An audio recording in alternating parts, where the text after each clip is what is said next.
नमस्कार प्यारे साथियों। आज मैं आपको सुनाने जा रहा हूं एक ऐसी कहानी जिसमें प्यार का जुनून, विश्वासघात का दर्द और एक खौफनाक अंजाम छिपा है। यह कहानी दो दिलों की है जो एक दूसरे के लिए धड़कते थे, लेकिन जब मोहब्बत ने धोखे का रूप लिया तो अंजाम ऐसा हुआ कि रूह कांप उठे। प्यार के नाम पर किए गए छल ने सब कुछ तबाह कर दिया और जो कभी जिंदगी का सबसे हसीन सपना था वही एक डरावना सच बन गया। तो आइए इस रोमांचक सफर पर मेरे साथ चलिए और जानिए कि कैसे एक खूबसूरत रिश्ते की कहानी एक भयावह अंत तक पहुंच गई। ये कहानी आप सुन रहे हैं आपके अपने पसंदीदा YouTube चैनल ज्ञान अमृतधारा कहानी चैनल पर। तो चलिए शुरू करते हैं। एक अधूरी मोहब्बत की शुरुआत शहर की हलचल भरी सड़कों के बीच सौरभ और नैना की मुलाकात एक साधारण सी शाम को हुई थी, लेकिन यह मुलाकात उनकी जिंदगी का सबसे बड़ा मोड़ बन जाएगी, इसका अंदाजा किसी को नहीं था। सौरभ एक मर्चेंट नेवी ऑफिसर जो दुनिया के अलग अलग हिस्सों में सफर करता था, और नैना एक खूबसूरत आत्मविश्वासी लड़की जिसे अपनी जिंदगी अपनी शर्तों पर जीना पसंद था। उनकी पहली मुलाकात एक कैफे में हुई थी। सौरभ अपने कुछ दोस्तों के साथ वहां बैठा था जब उसकी नजर नैना पर पड़ी। वो अकेली थी, लेकिन उसकी आंखों में एक अजीब सा आकर्षण था। वो किताबों में खोई हुई थी, पर ऐसा लग रहा था जैसे किसी गहरे ख्याल में डूबी हो। सौरभ ने अनायास ही वेटर से पूछा, ये लड़की यहाँ अक्सर आती है? वेटर ने सिर हिलाते हुए कहा, हाँ सर, हफ्ते में 2-3 बार आती है। हमेशा अकेली बैठकर किताबें पढ़ती हैं। सौरभ को उसकी सादगी में कुछ खास लगा। वो पहली बार किसी अजनबी को देखकर यूं आकर्षित हुआ था। कुछ दिनों बाद संयोग से फिर वही कैफे में दोनों की नजरें मिली। इस बार सौरभ ने हिम्मत जुटाकर उससे बात करने का फैसला किया। अगर आप बुरा न माने तो क्या मैं यहां बैठ सकता हूं? नैना ने मुस्कुराते हुए सिर हिलाया। क्यों नहीं, ये कैफे सिर्फ आपका थोड़ी ना है। यही उनकी पहली बातचीत थी। धीरे धीरे ये मुलाकातें बढ़ती गईं और दोनों के बीच एक गहरा रिश्ता बन गया। सौरभ को नैना की हर छोटी बड़ी बात पसंद आने लगी और नैना को भी सौरभ का सरल और ईमानदार स्वभाव भाने लगा। कई महीनों तक दोनों साथ घूमे, बातें की, एक दूसरे के साथ वक्त बिताया, और फिर एक दिन सौरभ ने नैना को शादी के लिए प्रपोज कर दिया। नैना ने कुछ पलों के लिए चुप्पी साध ली, फिर मुस्कुराकर कहा, हाँ। इसके बाद दोनों ने लव मैरिज कर ली। सब कुछ एक खूबसूरत सपने जैसा था, लेकिन किसी को नहीं पता था कि यही प्यार आगे चलकर एक भयावह हत्याकांड में बदलने वाला था। अगला अध्याय जल्द ज्ञान अमृत धारा कहानी चैनल पर सुनिए इस दिल दहला देने वाली कहानी का अगला भाग। खुशियों का धोखा। सौरभ और नैना की शादी एक सादगी भरे समारोह में हुई थी। परिवार वालों की मंजूरी तो नहीं थी, लेकिन दोनों ने कोर्ट मैरिज करके अपनी जिंदगी एक साथ बिताने का फैसला कर लिया था। शादी के बाद दोनों का जीवन किसी सपने से कम नहीं था। सौरभ नैना से बेइंतहा मोहब्बत करता था और उसे हमेशा खुश रखने की कोशिश करता। कुछ ही महीनों में उनके घर एक नन्ही परी ने जन्म लिया, सान्या। सौरभ की खुशी का ठिकाना नहीं था। वो अपनी बेटी को गोद में लेकर घंटों बैठा रहता, उसके छोटे छोटे हाथों को सहलाता, उसके लिए खिलौने लाता और उसे दुनिया की सारी खुशियां देने का वादा करता। लेकिन इस बीच एक बदलाव धीरे धीरे नैना के व्यवहार में आने लगा। अब वो सौरभ से पहले जैसी बातें नहीं करती थी। अक्सर फोन में व्यस्त रहती, किसी से छुप छुप कर बातें करती, और जब सौरभ पूछता तो टाल देती। नैना, तुम कुछ दिनों से अजीब बर्ताव कर रही हो, सब ठीक तो है? हाँ सौरभ, सब ठीक है, बस थोड़ी थकी हुई हूं। सौरभ उसके इस जवाब से संतुष्ट नहीं था, लेकिन उसने ज्यादा सवाल करना सही नहीं समझा। सौरभ की विदाई, सौरभ की पोस्टिंग लंदन हो गई थी। ये उसके करियर के लिए एक बड़ा मौका था, लेकिन इसका मतलब था कि उसे अपनी पत्नी और बेटी को कई महीनों के लिए छोड़कर जाना होगा। विदा होते समय उसने नैना को कसकर गले लगाया। मैं तुम्हें और सान्या को बहुत मिस करूंगा, अपना ध्यान रखना। नैना ने फीकी मुस्कान के साथ कहा, हाँ, तुम भी अपना ख्याल रखना। लेकिन सौरभ को यह नहीं पता था कि जिस घर को वह प्यार से अपना समझता था, वही किसी और के लिए दरवाजे खोलने वाला था। नई पहचान, नया धोखा। सौरभ के लंदन जाने के कुछ ही हफ्तों बाद नैना की जिंदगी में राहुल नाम का एक नया शख्स आ चुका था। राहुल उसका पुराना कॉलेज फ्रेंड था, जिससे वह सोशल मीडिया पर दोबारा जुड़ गई थी।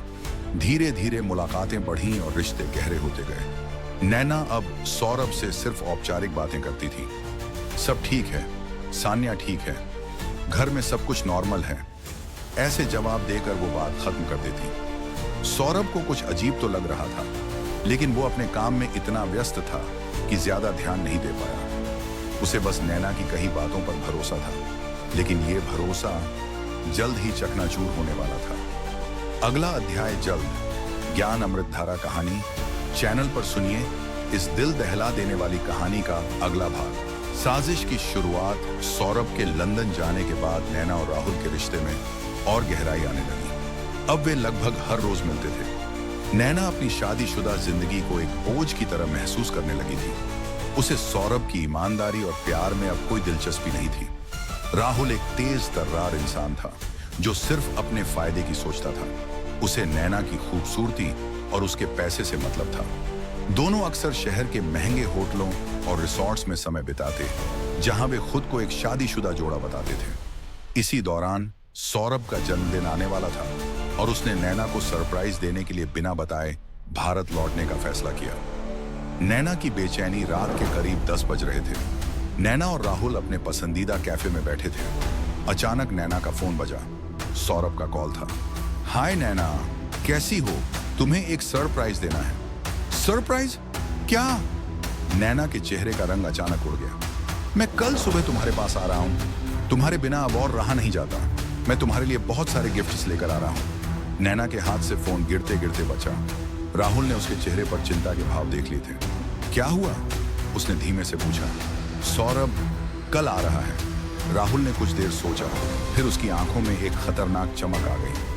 अगर वो इस रिश्ते के बीच में आ रहा है तो उसे हमेशा के लिए हटा देते हैं। नैना ने उसकी ओर देखा। कुछ ही पलों में उसकी आंखों में भी वही अंधकार उभर आया था। अगला अध्याय जल्द। ज्ञान अमृतधारा कहानी चैनल पर सुनिए इस दिल दहला देने वाली कहानी का अगला भाग। जन्मदिन की रात सुबह का सूरज निकल चुका था। सौरभ एक बड़े उत्साह के साथ फ्लाइट से उतरा और टैक्सी पकड़कर सीधे अपने घर की ओर रवाना हुआ। उसे नहीं पता था कि वह एक खौफनाक जाल में फंसने जा रहा है। घर के दरवाजे पर पहुंचते ही उसने घंटी बजाई। कुछ ही सेकंड में दरवाजा खुला और नैना सामने थी। चेहरे पर हल्की मुस्कान, लेकिन आंखों में एक अजीब सी घबराहट। अरे वाह, मेरा सरप्राइज काम कर गया, सौरभ ने खुशी से कहा और नैना को गले लगा लिया। हाँ, सरप्राइज, नैना ने धीरे से कहा। अंदर आते ही सौरभ की नजर पूरे घर पर गई। वहां राहुल छिपा हुआ था, लेकिन उसने खुद को पर्दे के पीछे कर दिया था। अच्छा सुनो, आज रात को तुम्हारे लिए ग्रैंड बर्थडे पार्टी रखी है, नैना ने सौरभ से कहा। अरे वाह, तुमने सच में प्लान बनाया? मुझे तो लगा था कि शायद तुम नाराज हो जाओगी कि मैं बिना बताए आ गया। नाराज? बिल्कुल नहीं, नैना ने जबरदस्ती हंसते हुए कहा। खतरनाक जाल रात को एक शानदार पार्टी रखी गई। नैना ने सौरभ को जमकर शराब पिलाई। सौरभ बहुत खुश था और नैना के प्यार में डूबा हुआ था। रात के करीब 12 बजे पार्टी खत्म हो गई। मेहमान चले गए और सौरभ नशे में चूर सोफे पर बैठ गया। तभी राहुल चुपके से अंदर आया। अब वक्त आ गया है, राहुल ने नैना की ओर देखते हुए कहा। नैना का दिल तेजी से धड़क रहा था। उसने एक भारी भरकम रॉड उठाई और धीरे धीरे सौरभ के पीछे आई। नैना, क्या कर रही हो? सौरभ ने लड़खड़ाती आवाज में कहा। तुम्हारे बिना अब मैं आजाद रहना चाहती हूँ, सौरभ, नैना ने ठंडे स्वर में कहा और रॉड से उसके सिर पर एक जोरदार वार किया। सौरभ चीख भी नहीं सका। वो जमीन पर गिर पड़ा। उसके सिर से खून बहने लगा। राहुल ने आगे बढ़कर उसकी नब्ज देखी और फिर नैना की ओर देखकर मुस्कुराया। अब ये हमेशा के लिए खत्म हो गया। नैना ने एक गहरी सांस ली, लेकिन अभी असली खेल बाकी था। अगला अध्याय जल्द। ज्ञान अमृतधारा कहानी चैनल पर सुनिए इस दिल दहला देने वाली कहानी का अगला भाग। लाश का खेल। सौरभ की बेजान लाश जमीन पर पड़ी थी। कमरे में खौफनाक सन्नाटा था। नैना के हाथ कांप रहे थे, लेकिन राहुल के चेहरे पर एक ठंडी मुस्कान थी। अब इसे ठिकाने लगाना होगा, राहुल ने धीरे से कहा। नैना ने घबराकर उसकी ओर देखा। लेकिन पुलिस? अगर कोई हमें देख लेगा तो? राहुल ने एक गहरी सांस ली और बोला, डरने की जरूरत नहीं, सब कुछ प्लान के मुताबिक होगा। हमें इसे छोटे छोटे टुकड़ों में काटना होगा। नैना के चेहरे का रंग उड़ गया। नहीं, मैं ये नहीं कर सकती। राहुल ने उसका हाथ पकड़कर सख्ती से कहा। अब पीछे हटने का कोई रास्ता नहीं है। अगर पकड़े गए तो सिर्फ मैं नहीं, तुम भी जेल जाओगी। ड्रम में दफन मौत राहुल ने किचन से तेज धार वाली एक चाकू और आरी निकाली। नैना ने डर से आंखें बंद कर ली, लेकिन राहुल निर्दयता से सौरभ के शरीर को टुकड़ों में काटने लगा। कुछ घंटों बाद जब काम पूरा हुआ तो दोनों ने शरीर के टुकड़ों को एक बड़े लोहे के ड्रम में डाल दिया और उस पर सीमेंट भर दिया ताकि किसी को शक न हो। राहुल ने ठंडे स्वर में कहा, अब इसे किसी कोने में रख देंगे, कोई नहीं जान पाएगा। नैना का चेहरा सफेद पड़ गया था, लेकिन उसने कोई विरोध नहीं किया। कुल्लू मनाली की सैर अगले ही दिन नैना और राहुल ने एक नया सफर शुरू किया। वे हनीमून कपल की तरह कुल्लू मनाली की हसीन वादियों में घूमने चले गए। वहां वे महंगे होटलों में रुके, रेस्टोरेंट्स में डिनर किया और जिंदगी को एंजॉय करने लगे। नैना अब पूरी तरह से सौरभ को भूल चुकी थी, या शायद भूलने का नाटक कर रही थी, लेकिन उसे नहीं पता था कि सच्चाई को कभी हमेशा के लिए दफनाया नहीं जा सकता। अगला अध्याय जल्द। ज्ञान अमृत धारा कहानी चैनल पर सुनिए इस खौफनाक कहानी का अगला भाग। मां की बेचैनी।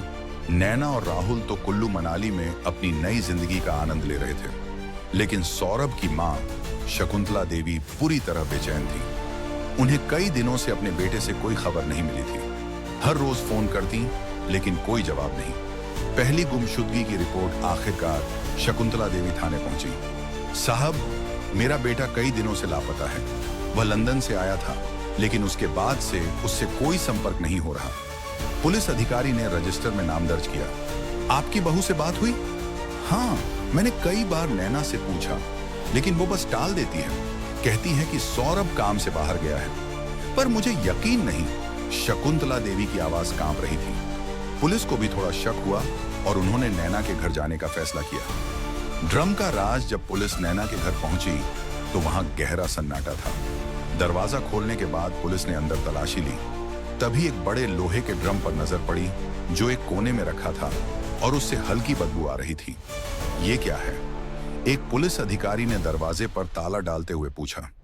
पड़ोसियों से पूछताछ की गई, लेकिन किसी को ज्यादा जानकारी नहीं थी।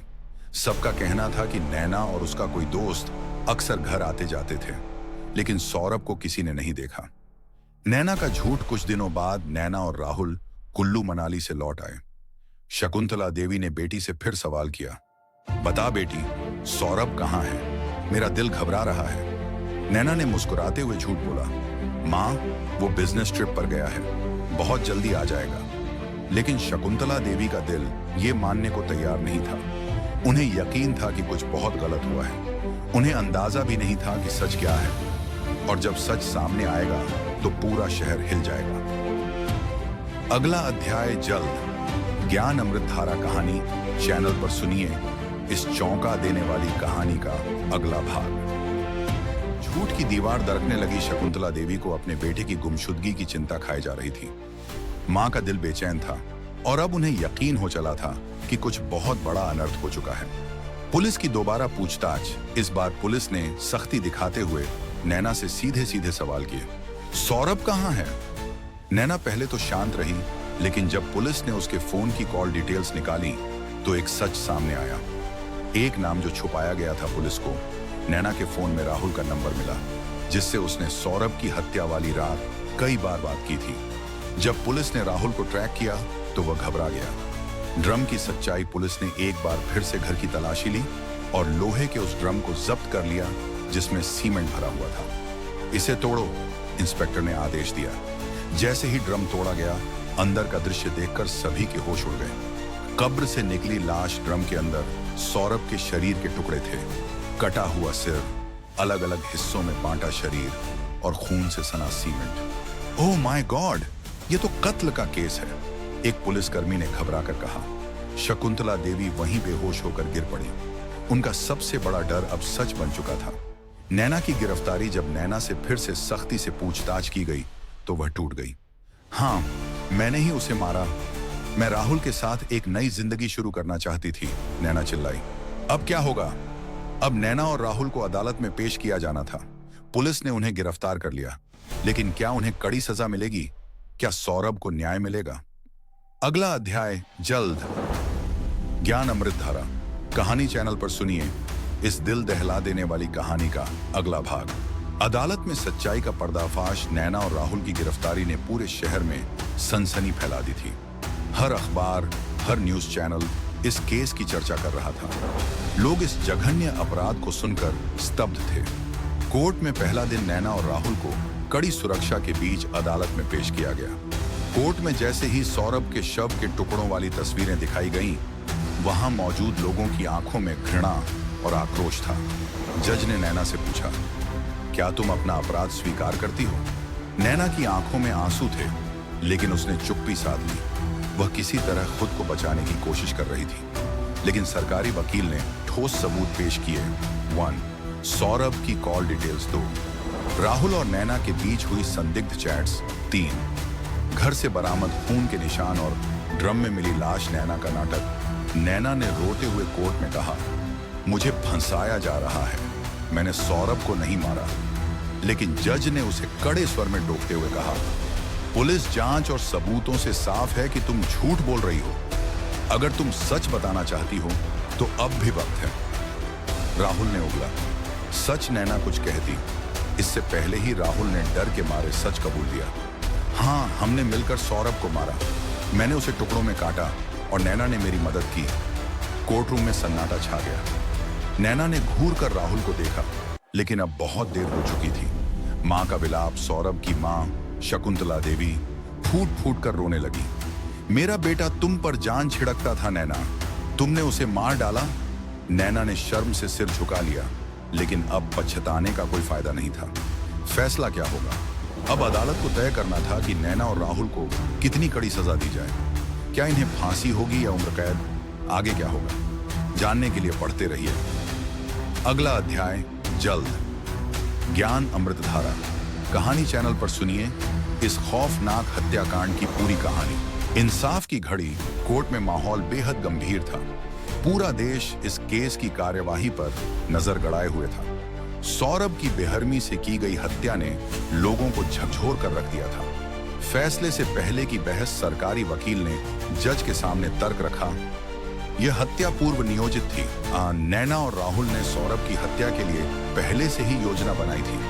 हत्या के बाद शव के टुकड़े करना और उसे सीमेंट से भरकर ड्रम में डालना, यह दिखाता है कि अपराधियों ने सबूत मिटाने की कोशिश की थी। इन्हें कड़ी से कड़ी सजा दी जानी चाहिए। नैना के वकील ने बचाव में कहा, मेरी मुवक्किल को उकसाया गया था, यह गुस्से में उठाया गया कदम था, इसे आत्मरक्षा भी माना जा सकता है। लेकिन जज ने तुरंत हस्तक्षेप किया, कोई आत्मरक्षा नहीं, यह निर्मम हत्या है, आपने इसे छुपाने की भी कोशिश की। जज का ऐतिहासिक फैसला। सभी सबूतों को देखने और गवाहों के बयान सुनने के बाद अदालत ने नैना और राहुल को दोषी करार दिया।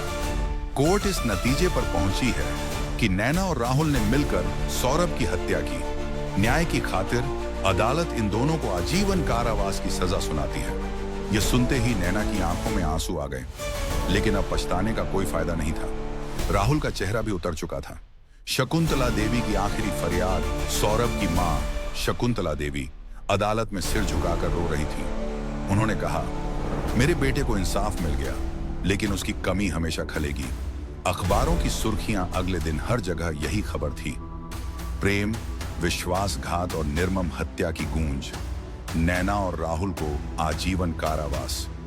लोगों के बीच इस केस की चर्चा थी।